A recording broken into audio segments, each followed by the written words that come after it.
The final round of the Championship and a cup final. It is a busy weekend in Rugby League's second tier. Let's get to it.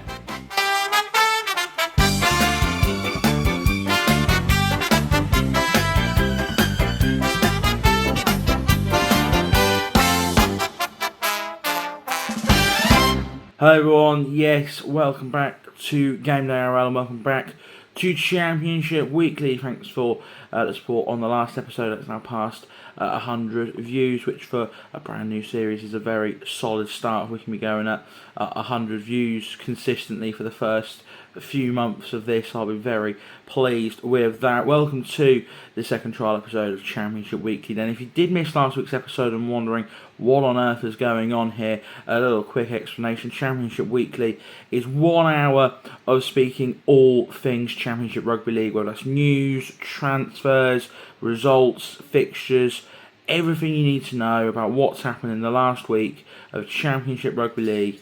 It's all here in this brand new series that will fully launch. We keep calling these trial episodes. We'll fully launch this in time for the 2027 season, probably December time, ready for the brand new season. So we're just sort of trialling about at the minute, doing different things, finding our feet so we can hit the new year running. So yeah, plenty to go through this week. As we said, we've got a final round to preview. We've got the penultimate round to have a look at. We've got a cup final to preview. So yeah, there's loads to go through. But first of all, we're going to start off with some news. And we are going to start briefly with some non-championship news actually, but I felt that we couldn't make this video and not mention the sad news out of the world of Rugby League this week, and that is Sir Billy Boston has passed away at the age of 92. A massive figure in terms of Rugby League for what he did both on and off the field. Welshman, of course, joining Wigan in 1953, going on to score, I think it was 400, nearly 500 tries. I've got the number here, 478 tries for Wigan and a few more, so over 500 tries across his whole career. He was the first black British player to go on a tour down under, making history there, and even later on, way after his playing career had ended, he continued to make history as he became the first ever person associated with Rugby League to receive a knighthood. So really spent his whole career, his whole life being a trailblazer for the sport of Rugby League, for Welsh sport, and for people of colour in sport as well. And everyone you speak to who have met Billy Boston only ever has nice things to say about him. He was a great man, and let's not forget as well, a great rugby player. I mean, over 500 tries in his career. There's not many players who can have numbers like that. He's a true legend of the game on and off the field, and there's going to be some great tributes in the Wigan Hull KR game on Thursday night. So they know how to do things properly, do Wigan, and I'm sure it will be a great tribute to what was a great man. So yeah, Sir Billy Boston passing away there at 92. Let's move on to some more championship related news now. I've tried to get as much news as possible. I'm sure there's bits that I'll end up missing. We'll get better over time at making sure that we get all bits of championship news. Plenty of player signings to speak about, so let's go through some of them now. Widnes Vikings have signed a total of 5 players on loan, all from Castleford. Perhaps we should start calling them the Widnes Tigers. They signed 2 on loan for the game they played at the weekend. That was hooker Aidan Doolan and outside back Alfie Lindsay. Of course, Doolan we spoke about last week, didn't we? His fantastic performance for Hunslet. He's now gone over to Widnes on loan, and they've signed 3 more players for a Sheffield Eagles game that, to be honest, will probably be actually nearly done by the time this video comes out, but we'll be previewing that game, although you'll actually know what happens by the time you watch this. So yeah, 3 more players for the Sheffield game: Sam Grice, Jensen Windley, who spent some time at Salford this year, and Sean Coughlin as well. We'll speak more about that Widnes game later on, but of course with their cup final coming up in just 4 days after they play Sheffield, it's good. We knew it was going to be a rotated side. They brought in some loan players. They've got a reasonably competitive side. I mean, a few of them players there played for Hunslet against Sheffield Eagles. So Sheffield must be pretty sick of the sight of someone, Aidan Doolan in particular. So yeah, 5 players in there for Widnes from Castleford. Another Cass player going out on loan was Corey J. Sharp. He went out on loan to Salford for the final 2 games, playing against Oldham at the weekend and will play against Batley this weekend. He was also joined by Ollie Pollack, who joined on loan from Lee. Sticking with Salford, the Appleby brothers, Cole and Noah, have both signed extensions for 2027. Salford born bred, Salford fans, and good players as well. So really great to have them in and around the club for 2027. Oldham, they signed a couple of players on loan. Lucas Mason on loan for the rest of the season. He didn't actually play in the Salford game, but will be a key player for them, certainly as they head into the playoffs. And they also signed 21-year-old prop Noah High on loan for the rest of the season. That one really is sort of a direct replacement for Lazarus Valapo, who went to Castleford on loan from Lee. He was on loan from Lee at Oldham. He's now gone to Castleford. Some other signings to speak about, or some actual contract extensions possibly. Here, Midlands have tied down Ross Oakes on a 2-year deal, 2-year extension to the existing deal. Good player for Midlands. They're doing a good job at signing down a few of their stars. I'm sure they'll look to sign down a few more for the next couple of years to continue the great work and the great thing that they're building over there at Avery Fields. Swinton have signed halfback Riley Hyde from St Helens. It's only on a deal till the end of the season, but he's coming, it seems like, on almost like a trial period, basically. He's coming for the last couple of games, see what he's got. There's a view of a longer term deal. I reckon they'll end up offering it to him. So, yeah, it's only till the end of the season for now, but it's very much a view of a long term deal for Riley Hyde over at the Swinton Lions. And I think the final part of player transfer news anyway, Whitehaven has signed 20-year-old Woody Walker on a 2-year deal from Castleford Tigers. He had been on loan at Haven from Cass, played really well. The bits I've seen of Woody Walker, he was looking like a real fantastic player, and Whitehaven have done a very good job there to sign him on a 2-year deal. 20 years old, already a quality player, lots more potential to grow as well, so that's a good bit of business there from Haven. So they've got him tied down now, of course, to the playoffs, but then have got him for the next 2 years after that. So, yeah, building a good squad there, it seems. Haven. Some other news to go through then. Bit of transfer news actually that's not involving players. Oldham's head of performance, Andrew Dixon. Yes, that's the Andrew Dixon used to play for Salford. He's left the club to take up a role, similar role, I believe, at the Bradford Bulls. So Oldham lose their head of performance there. While we finish off on personnel stuff, some players retiring come the end of this season.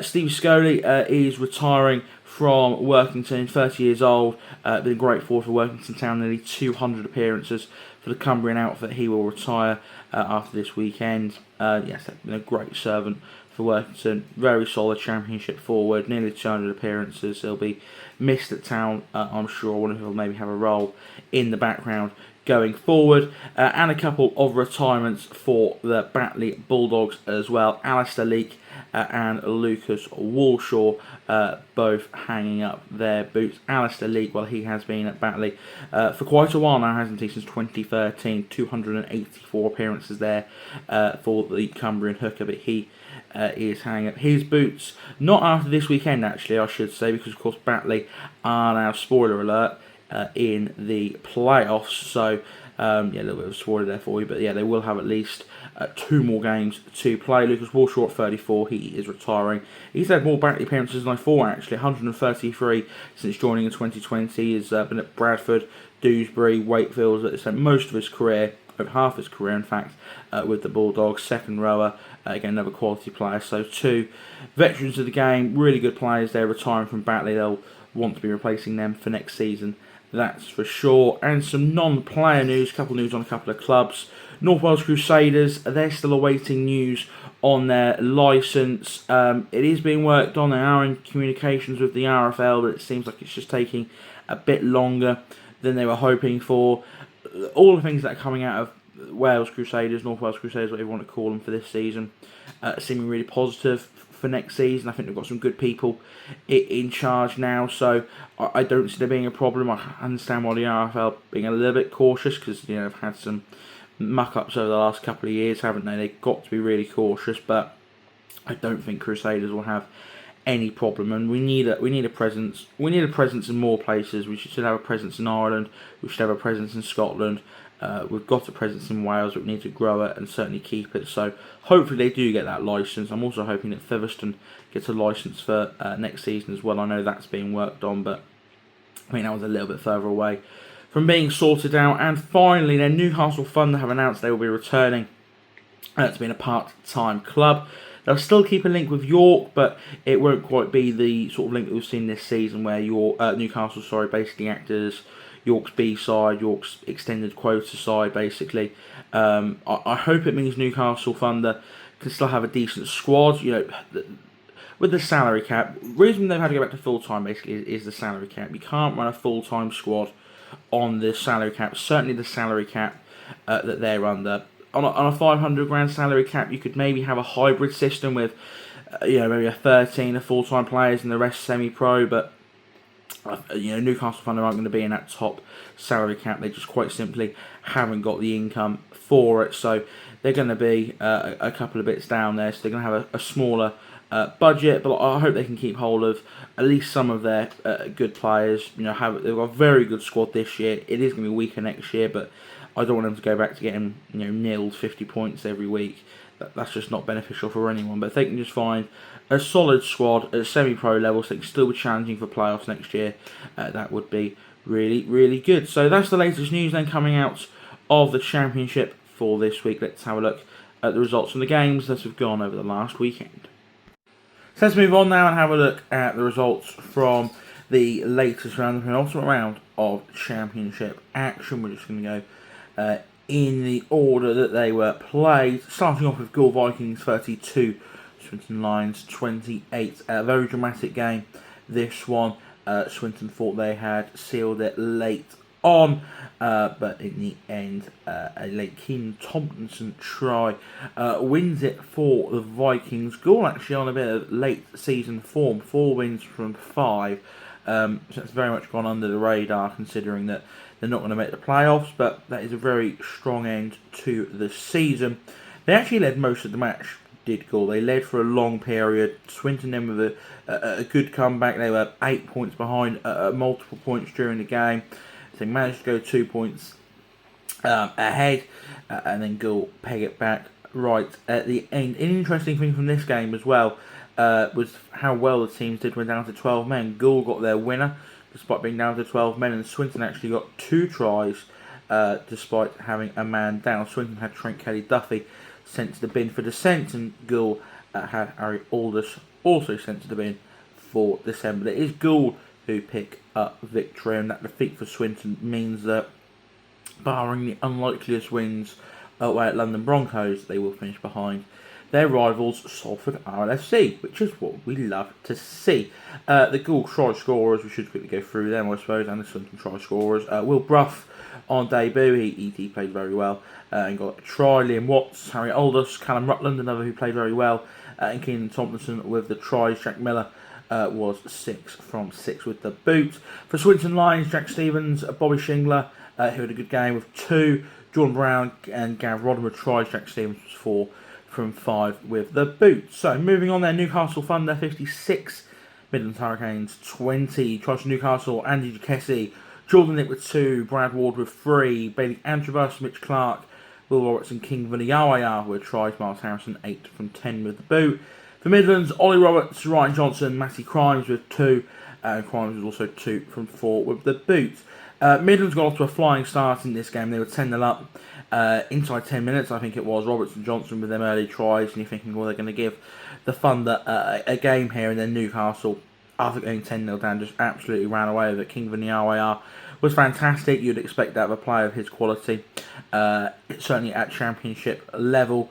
Probably the sort of player they will end up losing next year. Brad Ward with a hat-trick. He's had a great year out on the wing for the Thunder. I think that's a really key retainee if they can keep hold of him, but I reckon there'll be some clubs, top Championship clubs, maybe some lower Super League clubs who may be having their eyes on him. I suppose York will pluck a few of these Newcastle players and stick them into their Super League squads. And yeah, Midland's got a couple more tries, but Newcastle really did run away with it. Yeah, 38-20.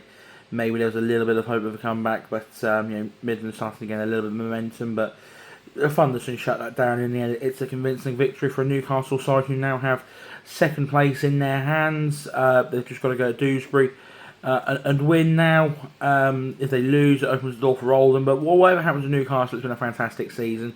I think they would definitely like to finish second. Not only is it a fantastic achievement, but it gives them that week's rest, home game. They still get that leeway if they do lose. So you really do want to finish second, and Newcastle are in pole position to do just that. Barrow Raiders 42, Whitehaven 20. Good win this for Barrow against the Whitehaven side, who of course we know are in very good form right now. They didn't make it easy, did Haven. They always just sort of stuck in there. At one point they got the game back to within 4 points before a little late surge from the Raiders. Tries from Ellis Robson, Joe Bullock, Ryan King, Brad Singleton, Dan Knotts, and Alex Bishop with 2. Brad Walker was 5 from 5 with the boot. Ryan Johnson was 2 from 2. And Curtis Tier went in the bin for a late tackle. Whitehaven's 20 points came from Connor Holiday, Ethan Bickerdike, Zenden Callender, Jay Wetherill, Kieran Walker, 2 from 4 with the boot. Really good result that for Barrow. Could have been a little bit of a potential banana skin game in what was their last game of the season. Had they lost, it would have just opened the door ajar to the Sheffield Eagles potentially leapfrogging them into 6th spot. But with that victory, they have now sealed top 6. Really important. I think that gap between 6th and 7th probably is the most important difference. It's home advantage, entering at different rounds, but I think in terms of where you benefit most, being in that top 6, it means that if you lose your first game in the playoffs, you get a second chance. If you come 7th to 10th and you lose, that's it, you're gone. But if you're in the top 6 and you lose a game, you get a second chance. That could be crucial. So Barrow have that 6th spot now. They're not going to climb up into 5th unless Widnes lose by about 200 points to Sheffield. They probably will lose, but not by 200 points. So it's looking like an away trip to Oldham for the Raiders, and if Newcastle drop down to 3rd. We'll obviously know the playoff games next week, and we'll go through all of them. But really good win. As for Whitehaven, look, they're prepping for playoffs now. They have dropped down to 10th, so as it stands, a trip to Sheffield Eagles, that could change. It could be a trip to Midlands. It's a trip to one of Sheffield or the Midlands. I think I have a hope in that game, and then they've shown here that if they do get into sort of the second round of the playoffs and play a team in the top 6, a Barrow possibly, they've shown that they can compete at least. They've lost by 22 in the end, but they competed for a lot of this game. So good side. 2,300 for that game as well. You get good attendances at Barrow, don't you? So good game there. Dewsbury Rams 26, Batley Bulldogs 48. Tries for Dewsbury from Bailey O'Connor, Brad Graham, Joe Summers, Ellis Lingard, Louis Walker. Bailey O'Connor was 0 from 2 with a boot. Louis Walker was 3 from 3 for Batley. Alistair Leake, who as we mentioned earlier on, is retiring at the end of the year. Dane Manning, Ronan Dixon with 2. Joe Burton, Robbie Butterworth with a hat-trick. Ben Reynolds was 8 from 8 with a boot. This was very convincing from Batley. We built this up, didn't we? This was the game of the weekend. Dewsbury had to win to keep their playoff hopes alive. Batley knew a win would seal a playoff spot, and they didn't just win. They went away, and they were absolutely dominant. And Dewsbury, of course, they played a midweek, hadn't they? They played Rochdale, and they were on the back foot. They weren't in great form, but Batley have gone there and done an absolute job on them. Ben Reynolds, you'd expect him to be a great goal kicker. 8 from 8 was really crucial. Robbie Butterworth with a hat-trick. Again, quality player, fullback for the Bulldogs, getting them 3 tries there. So the old hands again, Leake, Manning with tries. It's a very good team they've got there at Batley, and you do feel that whoever they play, whether they play Midlands or Sheffield in the first round, they'll give one of them teams a good game. And if they do manage to progress and play a team in the top 6, they'll give someone there a good game as well. They're in good form, the Bulldogs, for some decent wins. This was a very good win. They'll finish the season off against Salford, look to finish on a high there. And the Rams were never really in. At one point it was a 32-point gap. There's 36-4 at one point to the Bulldogs. They did not give the Rams a sniff. A really, really good performance from them. As for Dewsbury, season's over for them now. They can't get the playoffs.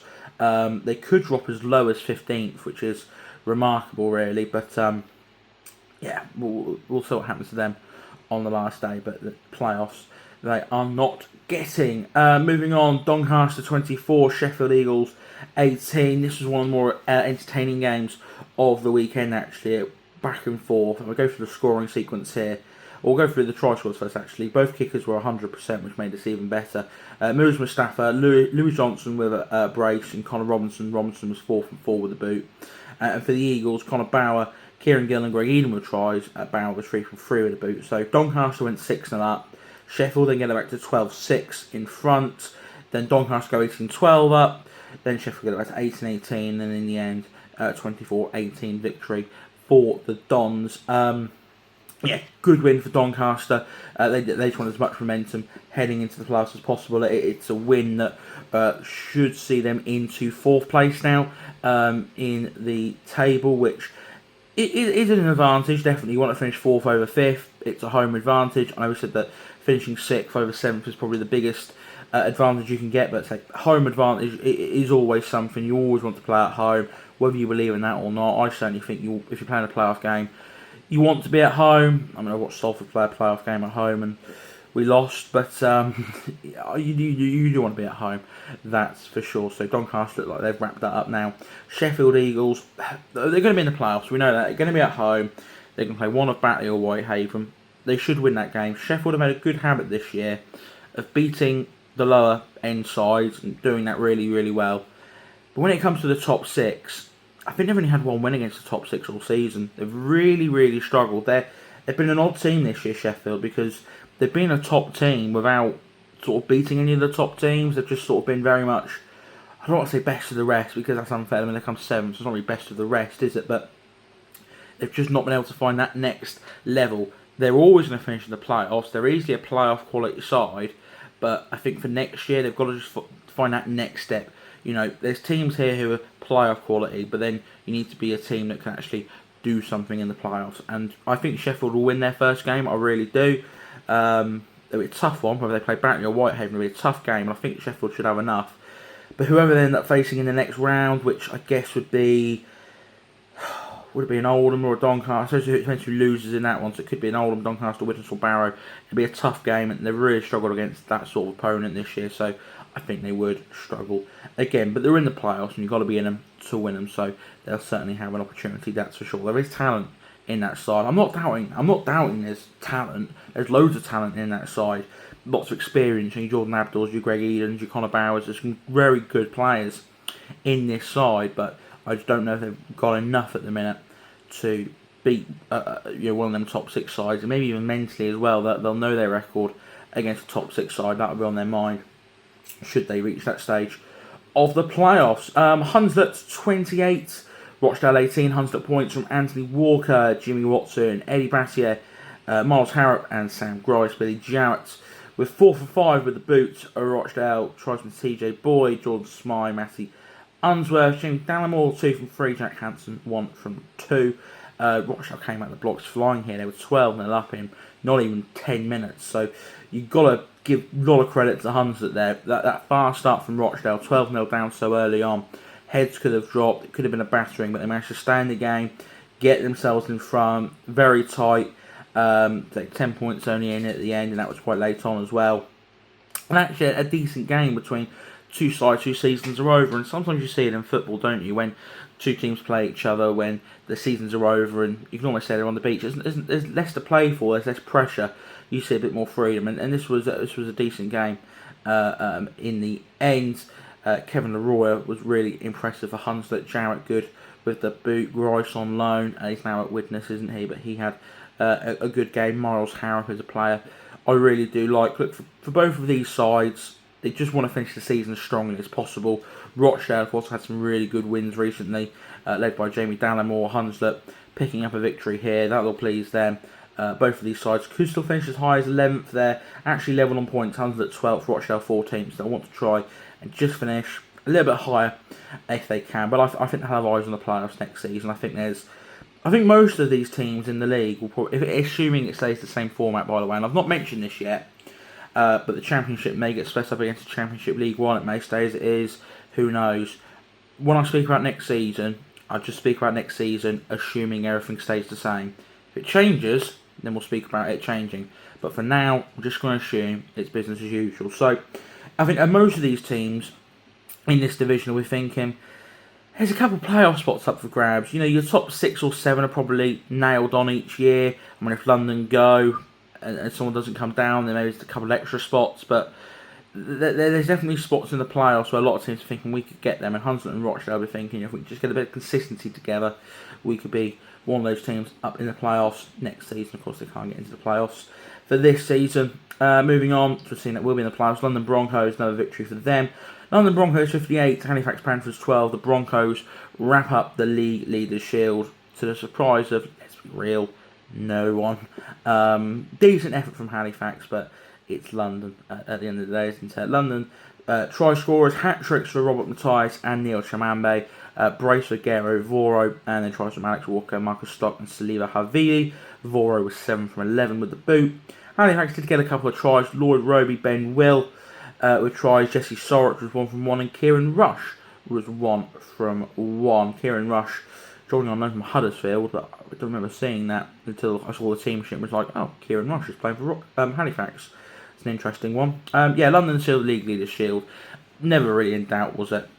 Should have probably clinched it last week against Oldham. Didn't. They've done it at home. They probably prefer to have done it at home in front of, I assume, probably about 1,000 fans. I'm surprised London crowds haven't gone up this season. I really did expect that the team so dominant on the field, they would get like 2 to 3k in the Championship on average by the end of the season.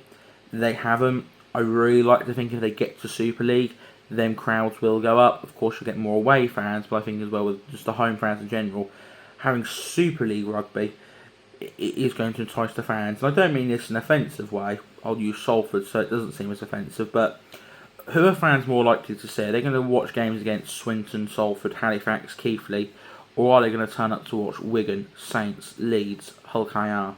They're going to turn up to watch the latter, aren't they? It sounds harsh, but it just is how it is. Neutrals are going to turn up to watch the top teams. They're not going to turn up really to watch the Broncos stick 50 past Championship opposition each week. So it would have been nice to have seen the crowds go up. I hope they will, assuming they're in Super League. But hat-tricks for Mathias and Chamambe, brace for Voro, they will play very well. And Halifax, it wasn't an awful performance. I think you got to temper your expectations against London. I think, considering it was against London, it was a decent game from them. Moving on then to Wales, North Wales Crusaders 6, Keighley Cougars 90 in front of 500 fans, which was a game 3-10. North Wales Crusaders, Matty Wellen with a late try, Ben Fisher was 1 from 1. The Keighley Cougars points, here we go ladies and gentlemen, Alfred Dean with 2, Mac Walsh with 1, Isaac Farrell with 2, Oliver Whitford with 1, Brad Holroyd with 2, Lucas Green and Emmanuel Wayne with 1, Connor Sainer with a hat-trick, George Flanagan, David Foggin Johnston, Josh Jordan Roberts, all with 1 apiece. That's 16 tries, I believe, there. Matty Burrell was 12 from 15. Josh Jordan Roberts was 1 from 1. They got up to 78-0 before North Wales got their only try of the afternoon. What an afternoon for Keighley. They needed that. Look, it's North Wales. We know the deal with them. We know that they just need to get to the end of the season and build a stronger squad for 2027, but for Keighley, they've had so many rough weeks so far, some rough days, rough games, poor performances. They were down in 18th before the start of this game. They're up to 17th now, at least with just their fifth victory of the season and 2 draws as well from 23 games. They've had some rough afternoons. This would have been a nice afternoon for them to a point. I mean, it's never nice to really sort of batter a team like that, but a win is a win, and I'm sure they'll have celebrated and enjoyed that. So 2 more results to go through then. The game we saw on Game Day RL, Oldham 36, Salford 28. Not the scoreline I was expecting. I expected an Oldham win. I expected an Oldham win by a much more comfortable margin, and I think, if we're being honest, Salford could have won that game. I'm not saying they should have won that game, but they very much could have won that game. Oldham tries from Luke Forber, hat-trick from Matty Ashurst, Bailey Liu and Brad David tries as well. Morgan Smith was 6 from 6. They had 2 sin bins. Tom Nisbet got a sin bin for fighting, and Bailey Liu got a sin bin. I didn't actually see a reason. It didn't pop up on any of the websites I looked at, so I just got put down here Bailey Liu sin bin for being a knob, because he sort of was in that last sort of 5-10 minutes, but I guess it was probably more for dissent than being a knob. Salford, they're 28 points. Joe Hartley, Jack Holmes, Kieran Dixon, Joe Baldwin and Corey J. Sharp with tries. Dicko was 4 from 5 with the boot, and Deck Murphy got a sin bin at the same time as Nisbet for a yellow card. And going back to Bailey Liu, how didn't he see red card for that punch? I mean, that punch, by the way, has been seen by about 130,000 people, more than that maybe. It's been seen by a lot of people, a lot of comments, a lot of differing opinions. At the end of the day, he swung. He's made minimal contact, but he still swung a punch. It should have been minimum a sin bin, if not a red card. Would it have changed the result? Possibly, possibly not. And the Salford try, I've noticed has gone down for Charlie Glover, but I've watched it back, and it was definitely Jack Holmes, not Charlie Glover, who got that one there. I was very impressed with Salford. I don't want to spend too much dwelling on them because, of course, we've already had the video speaking about this game, but I was really impressed with Salford. Look, Chewy came out and said that he was looking for a response.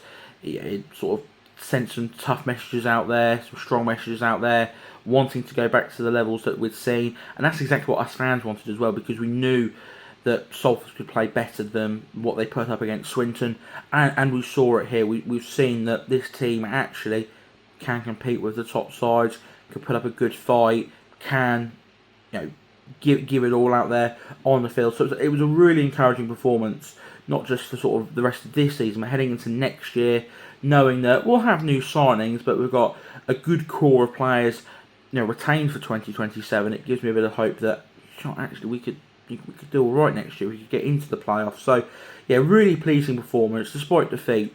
I always say it's not necessarily losing; it's how you lose, and we lost here with pride and fight and giving our all. So I'm really, really happy with the lads. I'm really happy with the performance despite the defeat. As for Oldham, Matty Ashurst impressed, got a hat-trick, but you could tell that I think they underestimated us a little bit. They got frustrated towards the end when they weren't running away with it. They'll get themselves up for the playoffs. Look, I don't think they really got themselves up for this game. They'd beaten London. They thought Salford will be a bit of an easy one. Underestimated us a bit, but when they know they're going to have a tough game, when they know it matters and they've got the playoffs, they'll get themselves up for it and they'll be very, very competitive. That's for sure. And finally then, Widnes Vikings 40, Workington Town 12, Widnes points, Frank Sargent with a hat-trick, Kieran Taylor and Nick Gregson with braces, Sam Wilder with a try as well, Danny Richardson 4 from 8, Workington tries from Jake Carter, Harrison Jewett Carter was 2 from 2. Carter played well for Town, as did Lucas Castle, but it looks like it's going to be an 18th place finish now for Workington. Sorry, they've shown glimpses of quality throughout the season, but not on a consistent enough basis. But they've got Brad Singleton coming in, of course, so hopefully they can start to build, start to climb back up that table. I think it'll pain them a lot to see Whitehaven in the playoffs and then so low down. That would give them a lot of drive for next season to improve. But as for the Vikings, they look likely to finish 5th now, which I think is a decent finish. I think it's roughly where you would expect them to be. Good team, yeah, far too good for Workington. They got 13-0 up, never really gave them a sniff. Frank Sargent, by the way, he's only what, 20, 21, hat-trick for him. He's 9 tries in 4 games now. I think there's going to be some Super League clubs sniffing at him. Young winger, knows where the try line is. Widnes have the only thing that I think I could see him staying at Widnes. Super League clubs might look at him, but Widnes are one of the few clubs who I think could actually, in the Championship, keep hold of a player like that. They've got ambition, Widnes, to eventually be ready to head back into Super League, and I think they need to have players like Frank Sargent tied down in the side, playing well, so that they've got a good squad, so they can be, you know, challenging for Super League again. So yeah, they're a really good side. Of course, they've got a game against Sheffield that we'll speak about in just a second, and a cup final to think about, and then the playoffs. They've got a really big end season coming up here, but if they play like that, yeah, they will do very well in the end season, that's for sure. So that's all of the results. Let's have a quick look at the league table before going through the fixtures. London Broncos have sealed the league leaders' shield. They are up in first place. Newcastle Thunder currently second on points difference over Oldham.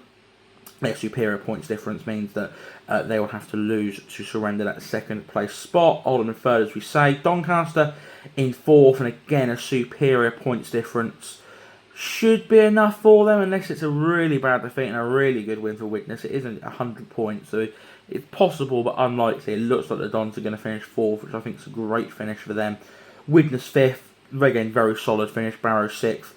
Barrow will finish sixth. They've done their games now, so that's confirmed. Widnes all but confirmed in fifth. Sheffield Eagles seventh. That's confirmed. Midlands Hurricanes eighth. That's also confirmed. Really good seasons, particularly for Midlands. Good seasons as well for Sheffield. Really good for the Midlands Hurricanes. Batley and Whitehaven are now confirmed in the playoffs. Batley in ninth, Whitehaven in 10th. That could swap on the last day if Batley was to lose to Salford and Whitehaven were to beat Town. That could swap, but both are in the playoffs. I think that's what matters most. At the end of the day, for them two, they know they're going to be playing away. It literally is a matter of who plays Sheffield, who plays Midlands, and I wouldn't have fancied going to either of them teams, if I'm being honest. And then you got actually quite an interesting pack outside of that. 11th, 12th, 13th, and 14th, all on 16 points. That's Dewsbury, Hunslet, Gould, and Rochdale. Salford just behind that pack on 14 points in 15th. So a win for Salford on the last day will see us climb a couple of spots, even if we don't pick up a victory. It was 17 defeats, but I think 7 wins is a lot more than what most people expected us to get, and we should be finishing above the Swinton Lions. So 16th, only 1 point behind us, but do have to travel to London as their last game. They could actually get overtaken yet by the Keighley Cougars and by Workington. So Swinton on 13 points, Keighley on 12, and Workington on 11. And you got Halifax on 4 points because they had their 12-point deduction. They're going to finish 19th, and North Wales will prop up the table on -6 points after their 12-point deduction. So that's how it looks. Let's have a look at what's going to happen and who's going to play in the last round of the Championship. Well, let's have a look at the upcoming fixtures then. We've got a lot going on this weekend. Starting off with Thursday night. As I've already said, you will know the result of this by the time you watch this video, I would imagine. I guess this is going to go out probably while the game's still going on. So, but I don't know the results. All I can do is preview it. So you'd expect a Sheffield win here. I've looked at the Widnes squad that's been named, the loanees, the under-19s. I like that, by the way. There was some noise coming out of the club during the week. Alan Coleman saying they want to use their under-19s more, and I think that is absolutely fantastic.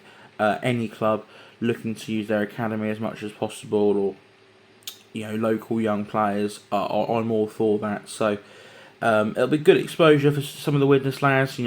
Championship action, a few fringe players, the loanees. It's not an awful squad. I don't think they're going to get 60 pummeled on them, but you would expect a Sheffield victory here reasonably comfortably, probably about 20 odd points maybe, which will do them a little bit of momentum heading into the playoffs. At least Widnes, it doesn't matter what happens in this game, they've got bigger fish to fry. We'll get to that at the end of this segment. Saturday, 2 games at 3 o'clock. Dewsbury Rams versus Newcastle Thunder. Very simple this. Newcastle still second place with a victory. It really is just as simple as that. They'll go to Dewsbury out of form. Newcastle in form, of course. A great run to get up into the second spot. So you'd expect them to win here, seal the deal, finish second. Defeat for Dewsbury could see them drop down a few places, and probably one of the few teams who are going to have a bit of a disappointing end to the season. The other game Saturday at 3 o'clock is a little bit of a local derby actually. Gould versus Doncaster. In my head that's a bit of a derby. It's only a short section of the M18, isn't it? Separating the two places. Doncaster could actually have 4th wrapped up, assuming Widnes lose. Doncaster will have 4th wrapped up. They'd like to enter the playoffs off the back of a victory. Gould will be up for it though. That local derby-ness to it. Could go 5 from 6 at the end of the season. A real strong end. Could finish as high as 11th. So the Vikings will definitely be up for this game. That should be an entertaining affair. Doncaster are a great side. and we'll look to head into the playoffs with some momentum and a good win. Midlands Hurricanes take on North Wales Crusaders. This is on Sunday at 2 o'clock.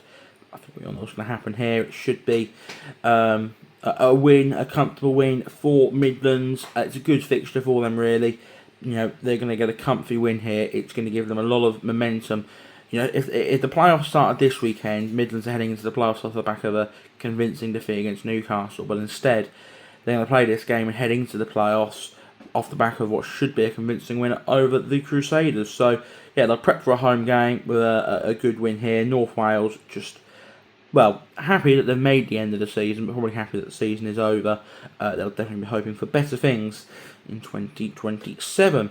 But Batley Bulldogs, they take on Salford RLFC. Salford is currently 15th, Batley currently 9th. Batley, of course, we know, are in the playoffs. Could finish 9th, could finish 10th, but we know they're away in the playoffs. That doesn't really matter. It's a home send-off for Leek and Warshaw, of course, who are retiring. So you think Batley would be up for it.